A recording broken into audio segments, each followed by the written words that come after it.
तुझको इस दिल के सब जख्म दिखाऊं मैं, आ तुझको इस दिल के सब जख्म दिखाऊं मैं।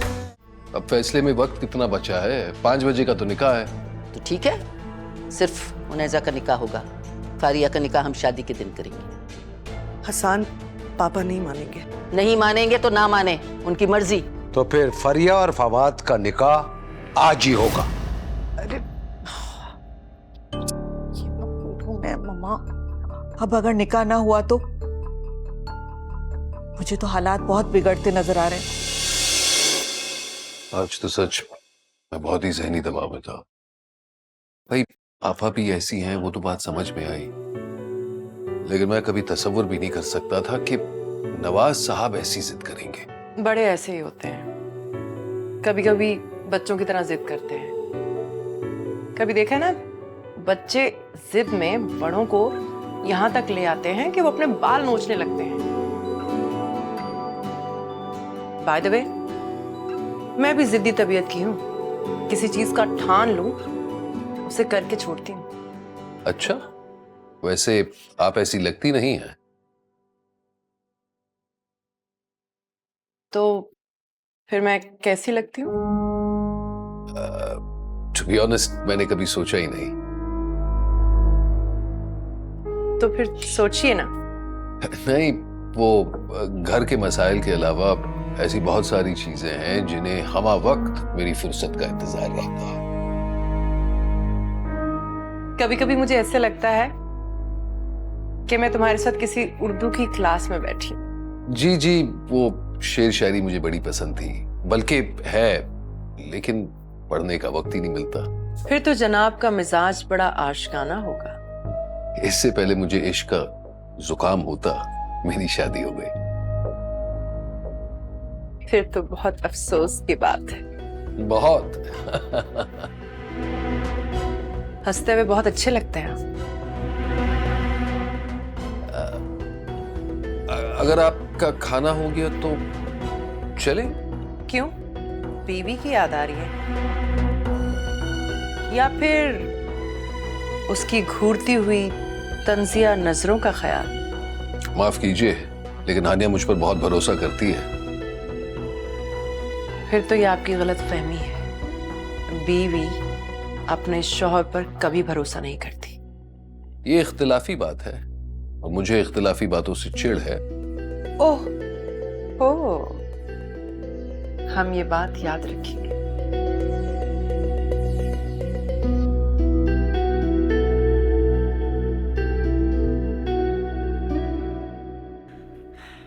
तुम्हें ये सब कुछ बताने का मकसद यही है कि कल को अगर तुम्हें कहीं और से ये बात पता चले तो तुम्हें कोई दुख या तकलीफ ना हो।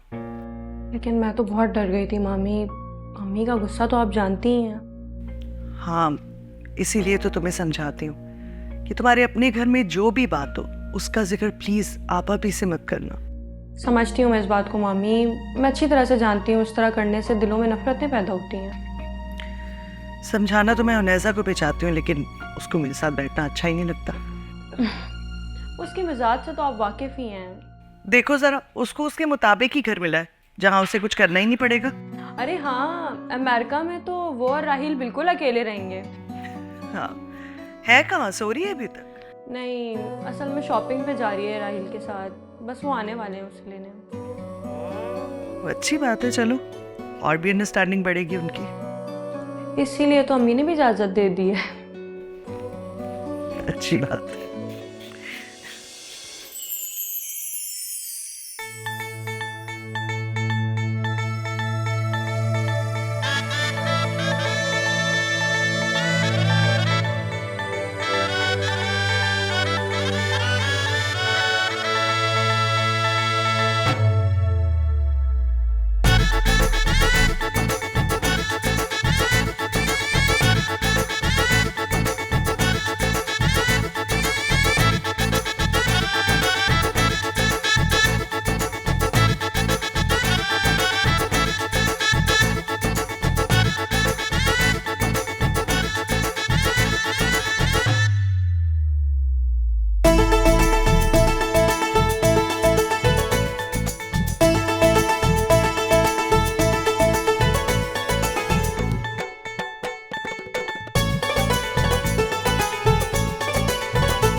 राहिल को पहले जाना पड़ेगा, और एक तरह से ये अच्छा भी है। वहां जाकर वो उनेजा के वीजे की अच्छे से कोशिश कर सकता है ना। लेकिन तुमने तो कहा था कि उनेजा साथ जाएगी। अब आप अभी, वो तो मेरी भी ख्वाहिश है, लेकिन आपको तो पता है कि वीजे की फॉर्मेलिटी में कम से कम 15 दिन तो लग ही जाते हैं। सारा ठीक कह रही है आप। अभी दफ्तरी काम ऐसे ही होते हैं, और आप तो जानती हैं पाकिस्तानियों को वीजे इतनी आसानी से मिलती नहीं है। आप परेशान ना हो, जब तक वीजा नहीं लगता उनेजा आपके साथ ही रहेगी। क्यों, तुम कहीं जा रही हो क्या? नहीं नहीं, मैंने कहाँ जाना है भला। मैं तो इसलिए कह रही थी क्योंकि आप ऐसा सोच रही थी तो। अच्छा खैर, छोड़ो इन बातों को। ये बताओ, घर सेट हो गया? जी जी बिल्कुल, बल्कि हसान साहब ने तो हमारी बहुत हेल्प की है।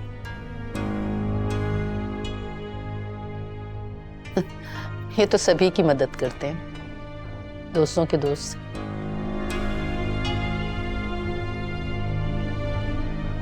अब आप अभी ऐसा भी नहीं है। ऐसा ही है। मैं तुम्हें नहीं जानती क्या? हैं? अच्छा, अब इस बात को छोड़ें, आप लोग आए, बैठे प्लीज, मैं खाना लगवाता हूँ। आए प्लीज, चलो आए। आए।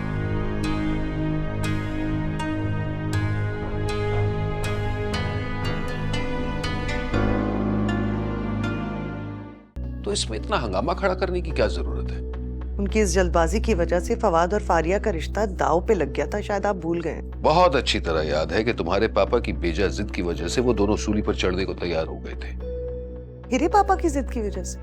मेरी बेटी उनेजा की मेहर की रकम 5 लाख रुपए थी, तो इसकी भी 5 लाख की। आपकी बेटी और उसके ससुराल से मेरा कोई ताल्लुक नहीं है। जब मैंने कह दिया कि 5 लाख रुपए, तो 5 लाख रुपए। तुझको इस दिल के सब जख्म दिखाऊं मैं, तुझको इस दिल के सब जख्म दिखाऊं मैं, तुझको इस दिल के सब जख्म दिखाऊं मैं, तुझको इस दिल के सब जख्म दिखाऊं मैं। जल्दबाजी तो उन्होंने ऐसे डाली हुई थी जैसे बारात की रात को ही उनेजा का पासपोर्ट बन जाएगा और अगले दिन वो चले जाएंगे। अजीब बहमकाना मंतक है तुम्हारी। इंसान हमेशा अपनी सहूलत देख के डिसीजन लेता है, अपने हालात, अपने वाकयात। कभी कभी काम जल्दी होता है और कभी नहीं, तो इसमें इतना हंगामा खड़ा करने की क्या जरूरत है? उनकी इस जल्दबाजी की वजह से फवाद और फारिया का रिश्ता दाव पे लग गया था, शायद आप भूल गए। बहुत अच्छी तरह याद है कि तुम्हारे पापा की बेजा जिद की वजह से वो दोनों सूली पर चढ़ने को तैयार हो गए थे। मेरे पापा की जिद की वजह से या आपकी बहन की जिद की वजह से? मुझे तो समझ नहीं आती उन्हें क्या खुशी मिलती है मुझे तकलीफ देके। शायद वो जलती है मेरी खुशियों से। कभी यकीन नहीं आता आन्या, आखिर तुम्हें हो क्या गया है? ये किस तरह की बातें करने लगी हो? थक गई हूं मैं, तंग आ गई हूं मैं इन साजिशों से। कौन सी साजिश? क्या बकवास बकी जा रही हो? कौन कर रहा है ये साजिशें? अब मेरी बातें आपको बकवास लगने लगी। हाँ, तो जब इस तरह की बातें करोगी तो बकवास ही कहूंगा ना। मैं पापा की तरफ जा रही हूँ कल।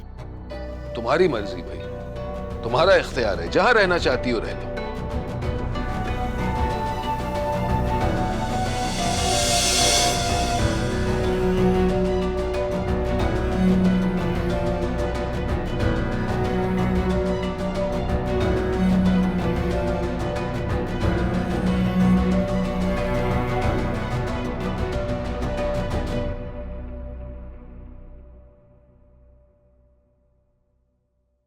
सईदा, तुम समझती क्यों नहीं हो? टाइम कितना रह गया है? अरे आप तो और परेशान कर देते ना, सब कुछ हो जाएगा। मम्मा, इसके साथ के खुस्से कहाँ रखे हैं? बेटा वहीं अलमारी में रखे होंगे ना। वो हम, मुझे याद है हानिया ने रखे हैं, उससे क्यों नहीं पूछ लेते? ओके। सुनो सुनो सुनो, एक मिनट। ये शेरवानी तुम निकाह में पहनो? हाँ, इसके ससुराल की तरफ से आई है। हसान इसे बाजार लेके गया था और फवाद की पसंद से ही सिलवाया उन्होंने। कोई जरूरत नहीं है इसको पहनने की। तुम बाजार जाओ और कोई अच्छा सा सूट खरीद कर लाओ। लेकिन आवाज, बुरी बात है, इसकी ससुराल की तरफ से आया हुआ है। तो ससुराल की तरफ से आए तो उनको सोच समझ कर सेलेक्ट करना चाहिए था ना। क्या बात करें आप, इतना खूबसूरत गोल्डन कलर तो है और बाकी सारी चीजें भी मैचिंग की है। अरे ये कोई लड़की है जो गोल्डन ड्रेस पहनेगा? पापा, हसान भाई को बुरा लग जाएगा। अरे उनको मेरा बता देना। तुम चलो बाजार, आते आते दोपहर हो जाएगी। चलो आप। नवाज बात सुने, अच्छा नहीं लगता। चलो नवाज यार, चलो देर हो रही है, नवाज। प्लीज चलो यार। पता नहीं क्या हो गया इन्हें, इतने सारे काम पड़े और एक नया काम शुरू कर दिया इन्होंने। मुझे एक बात बताएं, मैंने आपको शेरवानी का कलर क्या कहा था? गोल्डन ना? तो कलर चेंज कैसे हुआ? और किसके कहने पे आपने किया? ठीक है, मैं आपसे बाद में बात करती हूँ। वो फवाद का जूता, उसका कुल्ला मेरे पास है। ये क्या कलर चेंज की बात कर रही हैं आप? हानिया, गजब हो गया। तुम्हारे पापा ने शेरवानी का कलर चेंज करवा दिया। लेकिन वो तो आबा भी का फेवरेट कलर था और फारिया ने खास ताकीद की थी कि गोल्डन कलर होना चाहिए। तुम्हारे पापा को इन बातों से क्या वास्ता? उन्हें तो सिर्फ अपनी बात मनवानी होती है। अभी भी देखो ना, जबरदस्ती फवाद को लेके चले गए। लेकिन अम्मी, ये तो शादी से पहले ही झगड़ा होने वाली बात है। आप पापा को समझाइए, ये नहीं हो सकता। कैसी बातें कर रही हो तुम? जानती नहीं हो कि अपने पापा को? उनकी बात पत्थर पर लकीर साबित होती है। जो वो कहते हैं मनवा के रहते हैं। और अगर अभी कोई उनसे जबरदस्ती की ना, तो जिद लेके बैठ जाएंगे, कहेंगे मैं चलूंगा ही नहीं। फिर उन्हें कौन मनाएगा? लेकिन अम्मी, आप खुद सोचें, ये बहुत बड़ी बात है। मैं ऐसे मौके पे कैसे ये बोल सकती हूँ? कुछ भी जाने, तुम्हें आपा भी को संभालना होगा। वो तो हर बात में हंगामा खड़ा कर देती है। लेकिन अम्मी, वो गलत तो नहीं कहेंगी ना? अगर इस बात पे हंगामा करेंगी तो पापा को एंड टाइम पे सब करने की क्या जरूरत थी? अब मैं क्या बोलूं उनको? कुछ भी हो, तुम्हें इन हालात को संभालना होगा। आखिर को तुम्हारा ससुराल है ना। और चलो चलो, तैयार हो, देर हो रही है, चलो। अम्मी, क्या तैयार हूँ? हमने मुझे इतनी टेंशन डाल दी है। मैं तैयार हूँ। अल्लाह, नवाज को कौन समझाए, शादी वाले घर में हंगामे खड़े करे।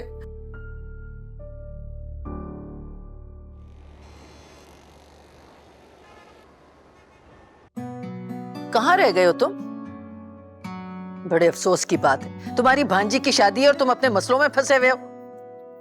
वो बारात भी नहीं आई अब तक, 8 बज रहे हैं। मेरा ख्याल है बारात आ गई है। अब तुम वहीं रहो, आने की जरूरत नहीं है। बारात आ गई है। अरे तुम क्यों उठ गए? बैठो। आंटी, मेरी अपनी बहन की बारात है, आए चलें। चले आए, बारात आ गई है, आ जाओ।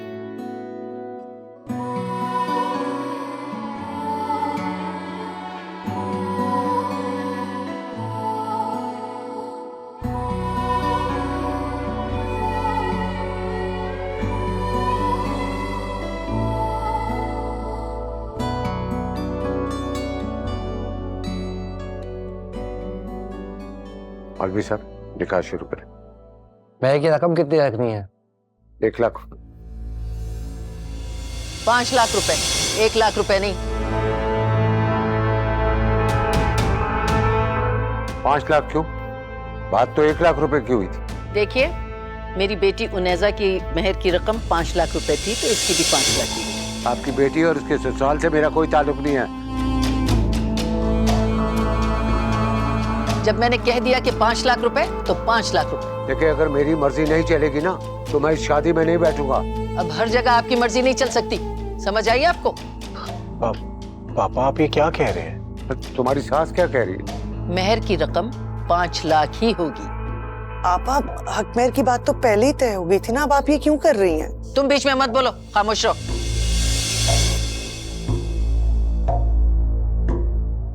ये क्यों बात ना करे? मेरी बेटी है, फवाद की बहन है। हसान से शादी हो जाने का मतलब नहीं है कि इसका ताल्लुक मेरे घर से खत्म हो गया। देखिए, ये औरतों के तय करने के मामलात नहीं है, इन्हें तय करने दें। और जरा धीमी आवाज में बात करें। क्या तमाशा लगाया हुआ है? ये तमाशा इसकी सास ने लगाया। नवाज, मैंने कह दिया ना, हक मेहर की रकम 5 लाख होगी, इससे 1 पैसा कम नहीं। बार बार दोहरा रही हूँ। इससे क्या फर्क पड़ता है? आप कर दें ये 5 लाख, क्योंकि हमने भी उनैजा का हक महर 5 लाख ही किया है। मेरी बेटी का हक महर 1 लाख रुपया था, मेरी बहू का भी 1 लाख रुपया होगा। पापा, प्लीज इस बात को छोड़ दें।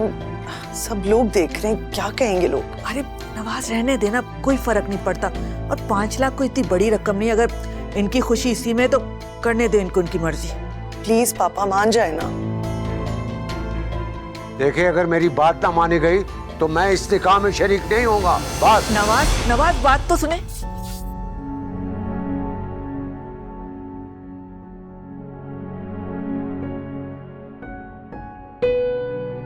चलो फवाद तुम बैठो, मौलवी साहब आप निकाह शुरू करें। ये मुमकिन नहीं है आपा। अगर आप रिश्ता नहीं करना चाहती थी तो पहले बता देती। इस तरह सब लोगों के सामने तमाशा बनाने की क्या जरूरत थी आपको?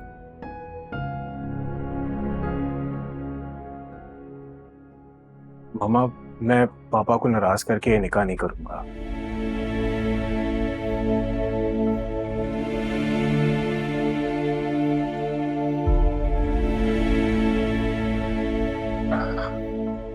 पापा, पापा देखिए, सब लोग देख रहे हैं, इतना तमाशा लग रहा है, आप प्लीज मान जाए मेरी खातिर।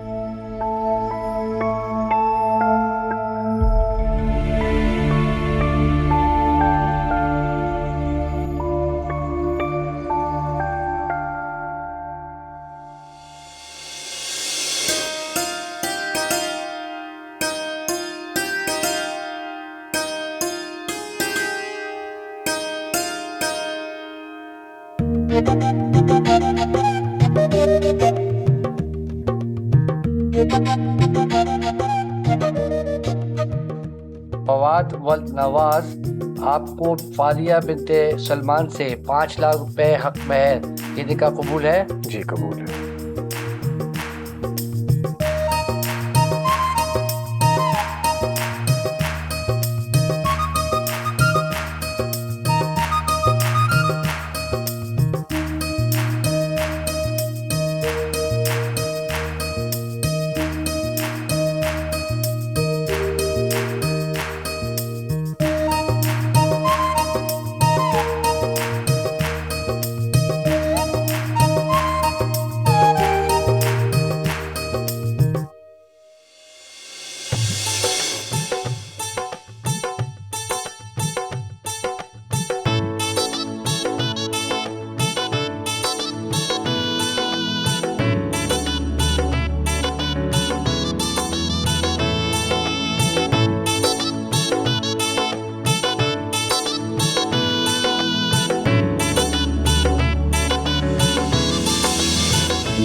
तुम अभी तक जाग रहे हो?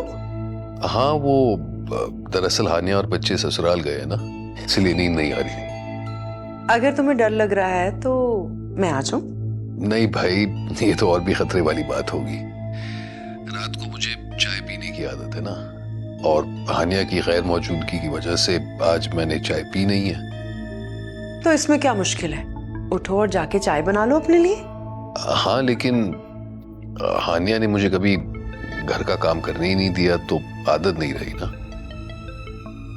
जी हाँ, कुछ औरतों को आदत होती है मर्दों पर हुकूमत करने की। नहीं, हानिया ऐसी बिल्कुल नहीं है, वो तो बहुत ही खिदमतगुजार है।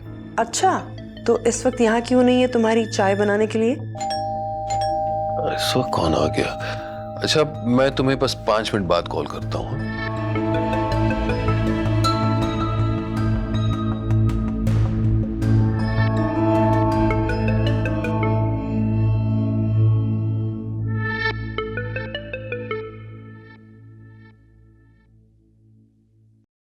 मुझे तो रात की बात सोच सोच के ना वहशत हो रही है। अगर पापा इनकार कर देते तो फिर क्या होता, बात बढ़ जाती।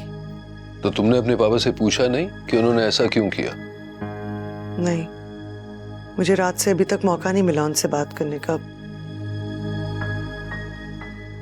वैसे भी हसन, आपा ने गलत किया है, पापा की कोई गलती नहीं है। हाँ, लेकिन वो भी तो शादी नहीं अटेंड करना चाहते थे, स्टेज से वो उतर गए। यकीनन तकरीब खराब करने की कोशिश कर रहे थे और कहीं हद तक कामयाब भी हुए। अच्छा, और निकाह से किसने इनकार किया? और मेहर की रकम 1 लाख से अचानक 5 लाख किसने की? ओहो हानिया, अब हम कोई ताश के पत्ते थोड़ी ना खेल रहे हैं कि जवाब में भारी पत्ता फेंकना जरूरी हो। और अगर कोई एक इंसान नादानी कर लेता है यार, तो उसका जवाब दरगुजर है या फिर उससे बड़ी नादानी? आखिर बुढ़े ने दिखा दी ना अपनी औकात, साबित कर दिया कि इन लोगों के खानदान को शराफत छू के नहीं गुजरी। आप अभी आप क्या कह रही हैं? हुआ क्या? फारिया की सास का फोन आया था, कह रही थी कि वलीमा कैंसिल। क्या?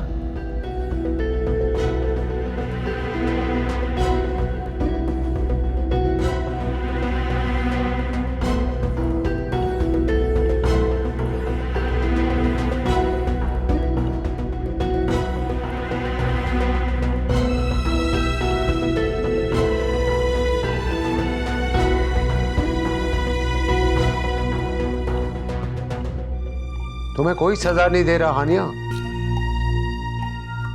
मैं तो महनाज को उसकी औकात याद दिला रहा हूं। माजरत से पापा, लेकिन आप मेरी आपा के बारे में बात कर रहे हैं, तो आप सूद पर भी पैसे देती हैं। सिर्फ उन्हें जो मेरे दिल में रहते हैं। आई सी। इसका मतलब है इस नाचीज को लोन तो कभी नहीं मिल सकता।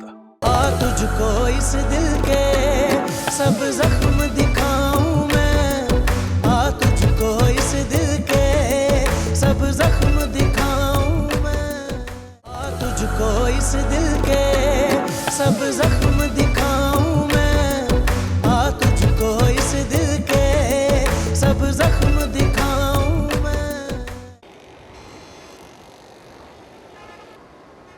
कल तुम्हारी तकरीब थी एहसान। तुम्हारी जगह, तुम्हारे लोग, तुम्हारे कवानीन, जिसका फायदा उठाकर तुम लोगों ने हमको जलील किया। आज मेरी तकरीब है और होना तो ये चाहिए कि इस भरी महफिल में छोटा सा इशू उठाकर मैं तुम्हारे साथ भी वही सलूक करूं। मुझे तो यकीन नहीं आ रहा, क्या ये वही शख्स है जिन्हें मैं बरसों से जानता हूं? तुम वाकई मुझे नहीं जानते आसान। पापा, अगर उन्होंने कुछ गलत कर दिया है तो इसकी सजा आप मुझे क्यों दे रहे हैं? तुम्हें कोई सजा नहीं दे रहा हानिया। मैं तो महनाज को उसकी औकात याद दिला रहा हूं। माजरत से पापा, लेकिन आप मेरी आपा के बारे में बात कर रहे हैं। मेरी आपा भी, जो मेरी मां की जगह है, और अगर बात उनकी औकात तक पहुंच गई ना, तो बात यहीं खत्म नहीं होगी। हसन, मामा, पापा आप क्या कर रहे हैं? हसन, कुछ तो लिहाज करे। हसन की बड़ी बहन है वो, उनके लिए इस तरह के अल्फाज किस तरह इस्तेमाल करें? आप नाराज होकर चले गए ना। भाई देखो, मैं इस बात से इनकार नहीं करता, लेकिन मैं ये सब बर्दाश्त नहीं कर सकता। हसन, हसन, मेरी बात तो सुनिए। आखिर आप ऐसे क्यों नाराज हो रहे हैं? तानिया, मैं हरगिज बर्दाश्त नहीं कर सकता कि तुम्हारे पापा आपा भी के बारे में। मुझे पता है, I'm sorry, मुझे पता है उन्होंने गलत बात की है, बहुत ज्यादती की है, लेकिन हम अपनी बात क्यों खराब करें? मैं कुछ नहीं सुनना चाहता। घर जा रहा हूं मैं। अगर तुम चाहती हो तो बच्चों को लेकर घर आ जाना। वैसे भी अब यहाँ रुककर कोई फायदा नहीं। सान,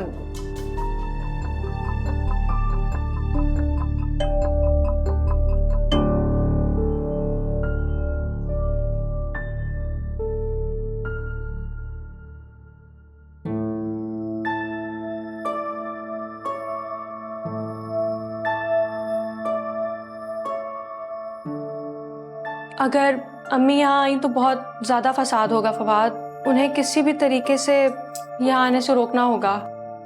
मगर कैसे फारिया? मेरे दिमाग में तो ऐसा कोई आइडिया नहीं आ रहा है। आप उनके आने से पहले मुझे वहाँ ले जाएं। देखो फारिया, मैं इस तरह तुम्हें मामा और पापा की इजाज़त के बगैर इस तरह छोड़कर नहीं आ सकता।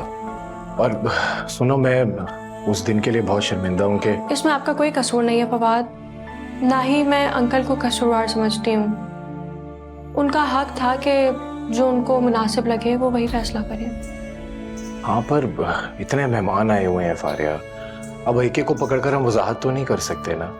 ऊपर से लाखों का नुकसान हो जाता है इस तरह। आप इस बहस में ना पड़ें प्लीज। जो होना था वो हो गया है। मगर अब जो होने जा रहा है उसे तो रोका जा सकता है। मैं मामा से बात करता हूँ। मामी भी यही हैं, उन्हें भी साथ ले चलते हैं। हाँ, पर ये सब करने का कोई फायदा नहीं होने वाला। तूफान टलने की कोशिश तो हो सकती है ना। हाँ, पर मुझे ऐसे आसार नजर नहीं आ रहे हैं कोई। बाकी अल्लाह बेहतर करे। खैर, मैं ऑफिस जा रहा हूँ और चाय ऑफिस जाके पी लूंगा। ख्याल रखना तुम अपना।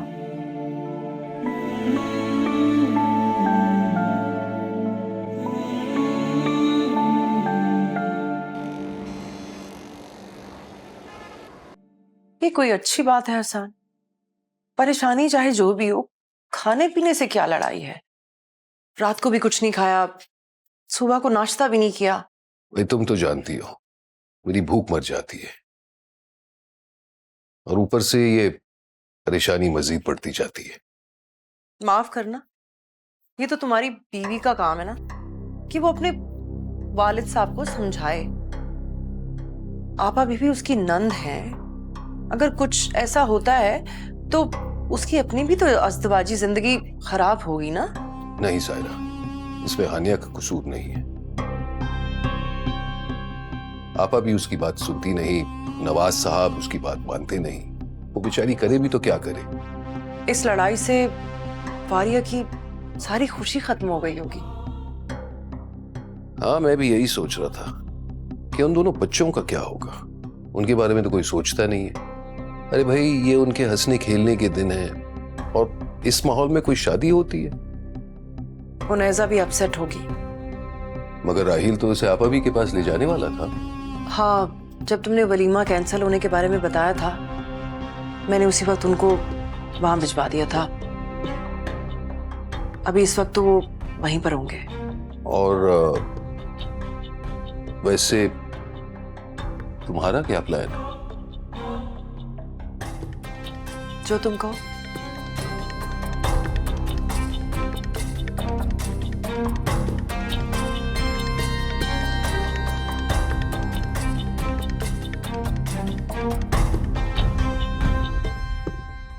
मैं तो अम्मी आपसे पहले ही कह रही थी, ये वट्टे सट्टे की शादियां आगे जाके ना अजाब बन जाती हैं। अभी तो शादी को 24 घंटे भी नहीं हुए हैं। देख लिया आपने? भाई अब क्या करें, मैंने तो फारिया की खुशी देखी थी, और फिर हसन का फैसला था ये। उसने तो उनकी इतनी तारीफें की थी कि कोई हद नहीं, जमीन और आसमान की कलाबें मिला दी थी। हमें क्या पता था कि ये सब कुछ ऐसा उलट पुलट जाएगा। आंटी इतनी मायूस ना हो, मुझे यकीन है हसन साहब सब ठीक कर देंगे। आप तो रहने ही दे राहिल, मामू की बात ना करें। वो तो बस मामी के इशारों पे चलते हैं, जो वो कहेंगी वैसा ही होगा। जोरू का गुलाम है मेरा भाई। बज़ाहिर ऐसे लगते नहीं है वो। अम्मी, फारिया कहाँ है? हाँ, फोन आया था फारिया का, वो और फवाद 4 बजे आ रहे हैं। ये तो अच्छा हो जाएगा। एक काम करते हैं, हम सब डिनर पर चलते हैं बाहर। नहीं भाई, मैं बाहर का खाना नहीं खाती, मैं बीमार हो जाती हूँ। आप लोग जाओ। आप भी चले ना। आप नहीं जाएंगे तो मैं भी नहीं जाऊंगी। भाई क्या जिद है, तुम लोग जाओ। अरे भाई, सब जाएंगे, मैं आप ही को कॉल करता हूँ।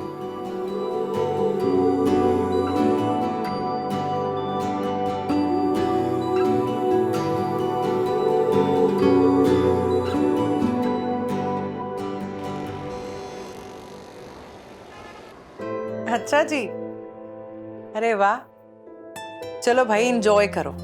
ये बताओ उनैजा कैसी है? और तुमने स्टेट एजेंट से बात की? अरे अच्छा भला तो घर का सौदा हो गया था, फिर क्या हुआ? सुनो, अगर पैसे वैसे चाहिए तो बता दो। अरे ये भी लोन का हिस्सा होगा, एक एक पैसा वापस लूंगी सूद के साथ। अच्छा, खुश रहो, बाय। अच्छा, तो आप सूद पर भी पैसे देती हैं? सिर्फ उन्हें जो मेरे दिल में रहते हैं। आई सी। इसका मतलब है इस नाचीज को लोन तो कभी नहीं मिल सकता। तुम मांग कर तो देखो, माजरत से, लेकिन हमें मांगने की आदत नहीं है। अच्छा, अगर कोई खुद कुछ तुम्हें देना चाहे तो? डिपेंड करता है। मेरा मतलब है पहले तो ये पता चले कि कौन देना चाहता है और जो देना चाहता है वो क्या देना चाहता है। हसन, तुम ये बराह रास्त बात क्यों नहीं करते? डरते क्यों? अरे भाई, करता हूँ, क्यों नहीं करता। इनफैक्ट मैं तो ये भी तुमसे कहना चाहता हूँ कि आपा भी ने बुलाया मुझे। वो खुद भी फोन कर सकती थी, लेकिन तुमसे कहलवाया कोई खास बात है? ऑनेस्टली वो तो मैंने पूछा ही नहीं। चलो ठीक है, शाम को चक्कर लगाती हूँ घर पे। हाँ हाँ, क्यों नहीं। और कैसे ये दोनों, रिहाइश का कुछ हुआ? हाँ, राहिल बता रहा था कि उसने एक फ्लैट लिया है। कह रहा था छोटा है, 1 कमरे का है, लेकिन कम से कम घर तो बन गया है ना उसका। शादी के पहले 2-4 साल मुश्किल होते हैं, उसके बाद हालात खुद संभल जाते हैं। सही कह रहे हो। अच्छा हसन, मैं सोच रही थी कि मैं अपने बड़े फ्लैट से किसी छोटे फ्लैट में शिफ्ट हो जाती हूँ। अकेली हूँ, अब तो अपने अकेलेपन से वहशत होने लगी है। वैसे देखा जाए it's not a bad idea. मेरा मतलब है ज्यादा वक्त तो तुम यहीं दफ्तर में गुजारती हो ना? हाँ, घर पे तो जाकर सिर्फ सोना ही होता है।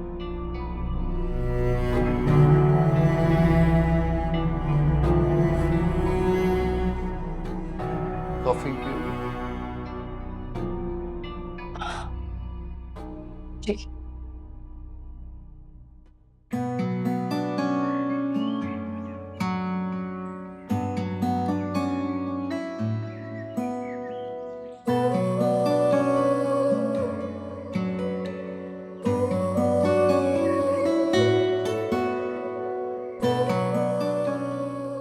ये लो तुम्हारी गर्मा गर्म कॉफी।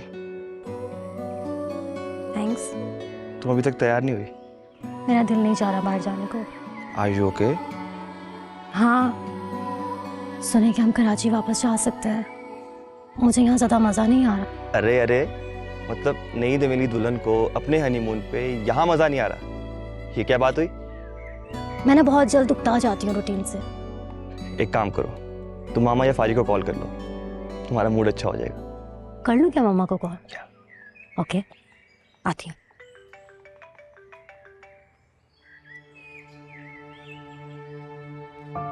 क्या राहिल, तुम क्या छोटी छोटी बातों पर परेशान हो जाते हो? भाई, अगर वो आ भी गया कराची तो फोन नंबर पे तो नहीं ढूंढ सकता ना हमें? आप जानती हैं उसके ताल्लुकात किन बड़े बड़े लोगों से हैं। वो पता लगा लेगा आपके ऑफिस के बारे में भी और रिहाइश के बारे में भी। मैं हैंडल कर लूंगी उससे। आप मेरी बात माने, शादी कर लें। हाँ, सोच तो मैं भी यही रही हूँ। वाह, तो बस फिर आप ये काम हमारे अमेरिका जाने से पहले कर लें। अरे भाई, इतनी जल्दी क्या है? पहले कोई राजी तो हो और मुझे तो पसंद आए ना, फिर करेंगे शादी। ऐसी खामखा।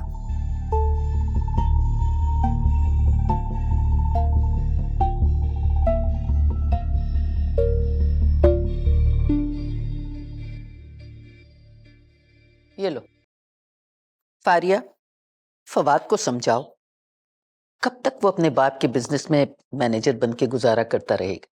ऐसी कोई बात नहीं है अम्मी। बिजनेस भले ही अंकल का हो, मगर आखिर वो हैं तो फवाद के फादर ना, तो इस तरह से तो बिजनेस फवाद का हुआ। कैसी बातें कर रही? फवाद की अभी कोई कानूनी हैसियत है नहीं। कल को तुम्हारे ससुर तुम्हें फवाद को घर से, बिजनेस से अलहदा कर दें और निकाल दें, क्या करोगे तुम लोग? आखिर अम्मी, अंकल ऐसा क्यों करेंगे? हाय हाय, वो आदमी कुछ भी कर सकता है, जानती नहीं हो? भूल गई हो क्या शादी में कैसा झगड़ा किया था? वलीमा ही मुलतवी कर दिया। कितनी जिल्लत मुझे उठानी पड़ी थी अपने लोगों के सामने। भाई मैं तो कहती हूँ खुदा लगती। मेरी प्यारी अम्मी जान, बाद में वलीमा हो तो गया था ना। तो क्या फायदा हुआ बाद में होने का? बातें तो मैंने सुन ली थी ना सबकी। फवाद से कहो कुछ सोचे। अम्मी, मैं उनसे ऐसी बात कैसे कर सकती हूँ, आप मुझे बताएं। अच्छा, तो भैया उल्टा सीधा हो गया ना बाद में, तो फिर पछताओगी। अम्मी, इंशाल्लाह ऐसा कुछ नहीं होगा। आप इन बातों को छोड़े ना, आप मुझे ये बताएं कि आपकी नीजा से बात हुई, कैसी है वो? बहुत खुश है माशाल्लाह, रोज फोन करती है मुझे। एक बात बताती है। लो ना, ये लो। और आप भी खाएं।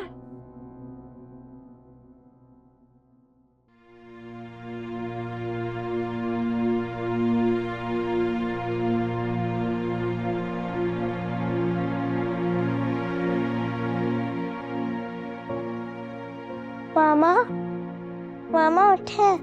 मामा, क्या हुआ है माँ? मामा 7 बज गए। क्या क्या?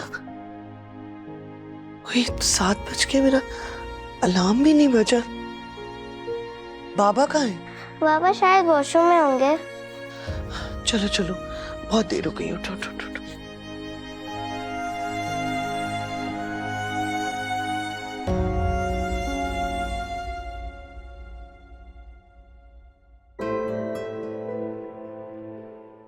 आपके पास तो हसान है, उसकी वाइफ, बच्चे होंगे। फारिया भी आ जाती होगी कभी ना कभी मिलने। मैं तो बिल्कुल तन्हा रह गई हूँ। वालिदैन के इंतकाल के बाद अपने भाई राहील की देखभाल में लग गई और वक्त का एहसास ही नहीं हुआ। और अब वक्त काटे नहीं कटता। सायरा, तुम अपनी तन्हाई दूर कर सकती हो। कोई अच्छा सा रिश्ता देख के शादी कर लो।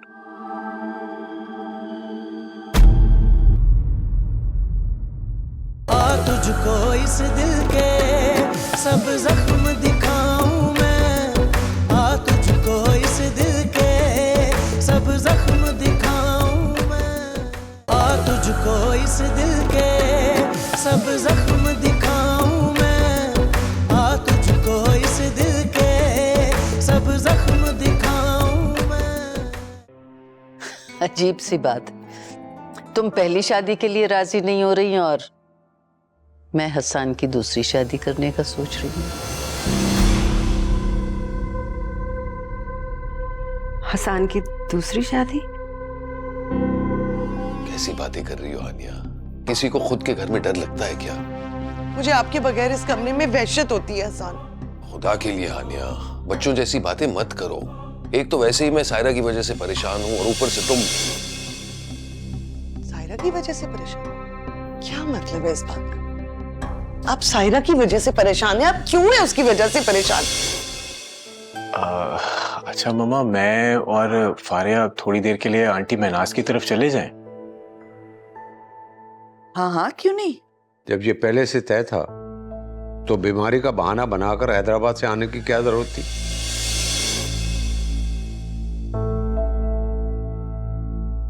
आ तुझको इस दिल के सब जख्म